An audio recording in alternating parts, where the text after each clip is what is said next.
Hello student, welcome to explore Bharat official. यहाँ हम रटते नहीं हैं, समझते हैं। इंग्लिश को बाहरी नहीं हल्का बनाते हैं ताकि सीखना मजा बन जाए और बच्चों आपको आसान लगे। इसलिए आज हम करने वाले हैं वर्कशीट नंबर 22। तो बच्चों आपके लिए एकदम सिंपल एक्सप्लेन में कर रहा हूँ मैं। Infer from the context and write appropriately. बात समझकर सही जवाब लिखना, इसका मतलब है बात लिखकर सही जवाब लिखना। कुछ हमारे को इंस्ट्रक्शन दी गई है, पढ़ते हैं इनको। Given are some food items, write ingredients required to cook them, you can take help of the box given below. इसका हिंदी अनुवाद ये होता है बच्चों, यहाँ कुछ खाने की चीजें दी गई है, उन्हें बनाने के लिए जो सामग्री चाहिए उसके बारे में हमारे को लिखना है। नीचे दिए गए बॉक्स से मदद ले सकते हो। ये हमारे को नीचे दिया गया एक बॉक्स है, उसमें से हम मदद लेकर के, इस बॉक्स से मदद लेकर के हम लिख सकते हैं। तो बच्चों शुरू करते हैं। अब बच्चों ये फूड आइटम है, इनको समझते हैं और इंग्रेडिएंट्स रिक्वायर लिखते हैं हमारे को किस किस चीज की आवश्यकता है। तो हम दाल बाटी बना रहे हैं, तो दाल बाटी बनाने के लिए हमारे को क्या जरूरत रहती है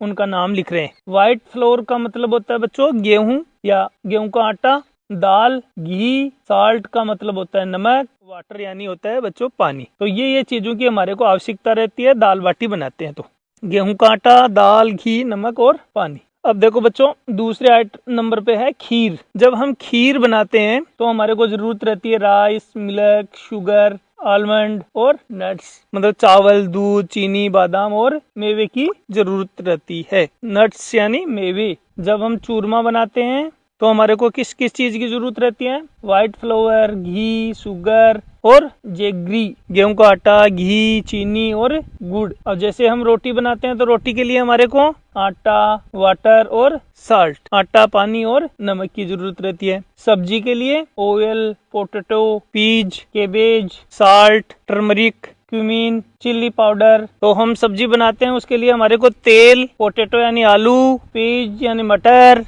केबेज पत्ता गोभी, साल्ट, नमक, टर्मरिक, हल्दी, क्यूमीन, जीरा, चिली पाउडर, मिर्च पाउडर। तो बच्चों हमारे को इन चीजों की जरूरत रहती है, ये सब चीजें बनाते हैं। तो बच्चों के लिए एकदम आसान सा ट्रिक है इसको याद करने के लिए। इंग्रेडिएंट्स चीजें जो मिलाकर खाना बनता है, जैसे रोटी, आटा, पानी, नमक, खीर में दूध, चावल, चीनी। बस इतना समझ लो, खाना बहुत सारी चीजों का दोस्त है। अभी हमारे को कुछ नीचे बॉक्स में वर्ड्स दिए गए हैं, इनका आपको अर्थ और अनुवाद में बता रहा हूँ। साल्ट यानी नमक, चिली पाउडर यानी मिर्च का पाउडर, ऑयल यानी तेल, व्हाइट फ्लोर यानी गेहूं का आटा, घी यानी घी, वाटर यानी पानी, शुगर यानी चीनी, ग्रीन चिली लाल मिर्च, ब्लैक पेपर काली मिर्च, राइस चावल, दाल यानी दाल, टर्मरिक यानी हल्दी, मिल्क यानी दूध, नट्स यानी मेवे, आलमंड यानी बादाम, बजरा, केर, सांगरी, केबेज गोभी,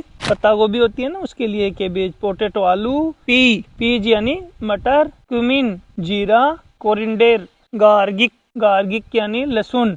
तो बच्चों ये थी वर्कशीट नंबर 22। एकदम आसान और इजी तरीके से आपको समझाया है। सभी वर्ड्स के शब्दार्थ हिंदी में उच्चारण सहित बताए हैं। बच्चों इंग्लिश सीखना कोई बोझ नहीं, यह तो एक ऐसा हुनर है जो हर दिन आपके काम आएगा। धीरे सीखो लेकिन रोज सीखो। तो चैनल को लाइक और सब्सक्राइब जरूर करना। धन्यवाद। Hello student, welcome to explore Bharat official. आज हम करने वाले हैं वर्कशीट नंबर 23। बच्चों पढ़ाई डराने के लिए नहीं होती है, पढ़ाई तो आगे बढ़ाने के लिए होती है। आज हम इंग्लिश को आसान बनाएंगे ताकि आप बिना डरे बोल सको और लिख सको। तो इसमें हमारे को यूज प्रेजेंट टेंस अप्रोप्रिएटली, सही जगह पर सही वर्ब का इस्तेमाल करना है, और वो प्रेजेंट टेंस। सबसे पहले हम इसके कुछ रूल होते हैं, वो रूल जान लेते हैं। तो अगर हमारा सब्जेक्ट ही, सी, इट या कोई एक व्यक्ति या जानवर का नाम हो तो वर्ब के साथ में एस या ईएस लगता है। तो बच्चों दोबारा से ध्यान दें, अगर सब्जेक्ट हमारा ही, सी, इट कोई एक व्यक्ति या जानवर का नाम हो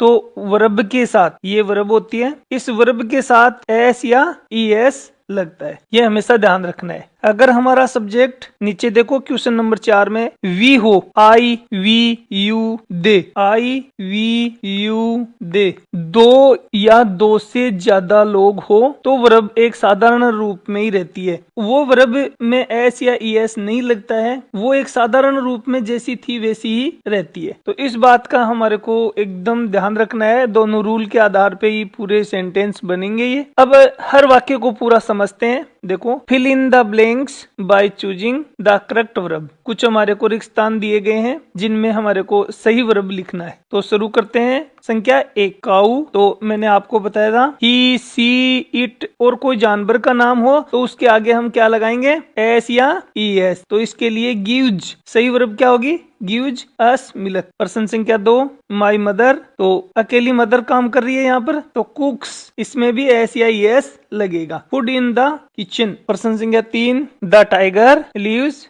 इन द फॉरेस्ट। इसका अर्थ ये होता है बच्चों, शेर जंगल में रहता है और ये टाइगर है। टाइगर इट्स, तो यहाँ पर इट्स और कोई जानवर हो तो उसके लिए क्या लगाते हैं अपन, लिव्स, एस लगेगा। We go to school every day, हम रोज स्कूल जाते हैं। तो वी यहाँ प्लूरल है तो इसमें क्या आएगा, go. We go to school every day. प्रश्न संख्या 5 they play in the evening, वे शाम को खेलते हैं। दे प्लूरल है, बहुवचन है, तो इसके साथ में क्या आएगा, प्ले। प्रश्न संख्या 6 I like mangoes very much, मुझे आम बहुत पसंद है। आई के साथ कभी लाइक्स नहीं आता है, ओनली लाइक ही आता है। प्रश्न संख्या 7 ही हैज ए बाईसाइकिल, आपके पास एक बाईसाइकिल है। ही यहाँ सिंगुलर पर्सन है तो ही के साथ में क्या आएगा, हेज आएगा। प्रश्न संख्या 8 आई हैव ए वॉच, मेरे पास एक घड़ी है। आई के साथ हमेशा क्या आता है, हैव ही आता है। प्रश्न संख्या 9 दे हैव मेनी बुक्स, उसके पास बहुत सारी किताबें हैं। दे प्लूरल है इसलिए इसके साथ क्या आएगा, हैव। प्रश्न संख्या 10 Aman and Raman have beautiful flowers, Aman और रमन के पास एक सुंदर फूल है। ये दो लोग हैं इसलिए इसके साथ में क्या आएगा,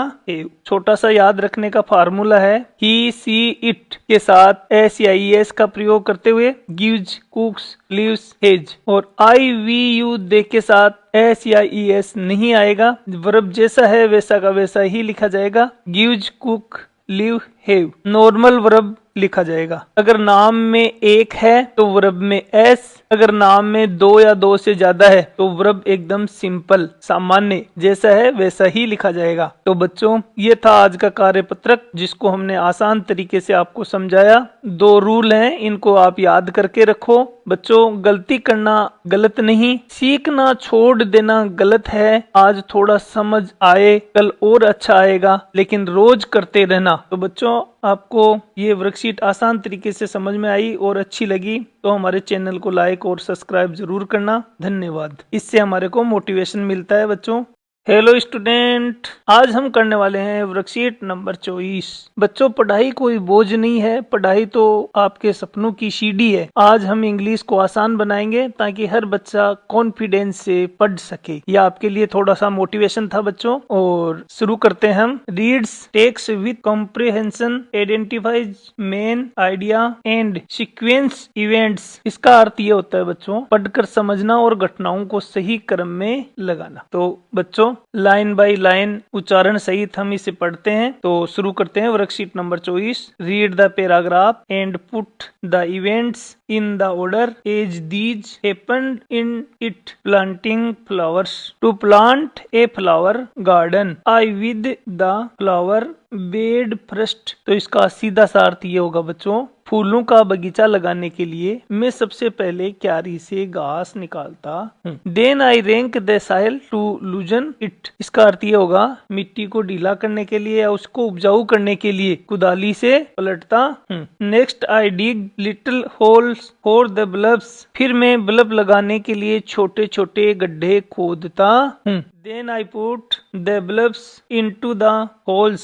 फिर मैं बल्ब को उन गड्ढों में डालता हूँ। And cover them with soil. और उन्हें मिट्टी से ढके देता हूँ। When I am finished planting the bulbs, I water the garden. जब मैं बल्ब लगाना पूरा कर लेता हूँ तब मैं बगीचे में पानी देता हूँ। So the flowers will grow, ताकि फूल अच्छे से उग सके। तो बच्चों ये था पैराग्राफ जिसको हमने रीड किया और पूरे अर्थ के साथ पढ़ा। अभी इसको पूरे इवेंट वाइज को सही ऑर्डर में लगाते हैं। Now put the events in the order 1 से 8 तक, मतलब इसको पूरा बच्चों हमारे को क्रम से सभी सेंटेंस को लगाना है। तो सबसे पहले सेंटेंस आएगा क्रम में, पहले क्यारी को साफ करना होता है, इसलिए तो हम इनको सही क्रम से जमाते हैं। प्रश्न संख्या 1 है, इसमें सबसे पहले क्रम पर आएगा वेड द फ्लावर बेड, पहली क्यारी साफ करना। सबसे पहले हम क्या करते हैं, क्यारी को साफ करते हैं। फिर हम क्या करेंगे, थोड़ा मिट्टी को ढीला करते हैं, रेक्स द सॉइल। इसके बाद करते हैं डिग लिटल्स होल्स, छोटे छोटे गड्ढे खोदना। प्लांटिंग द बल्ब्स, बल्ब लगाने की तैयारी। Put the bulbs into the soil, बल्बों को मिट्टी में डालना। Cover the bulbs with soil, उन्हें मिट्टी से ढकना। इसके बाद करते हैं वाटर द गार्डन, फिर हम क्या करते हैं, उसमें पानी देते हैं। पानी देने के बाद फ्लावर विल ग्रो, फूल उगेंगे।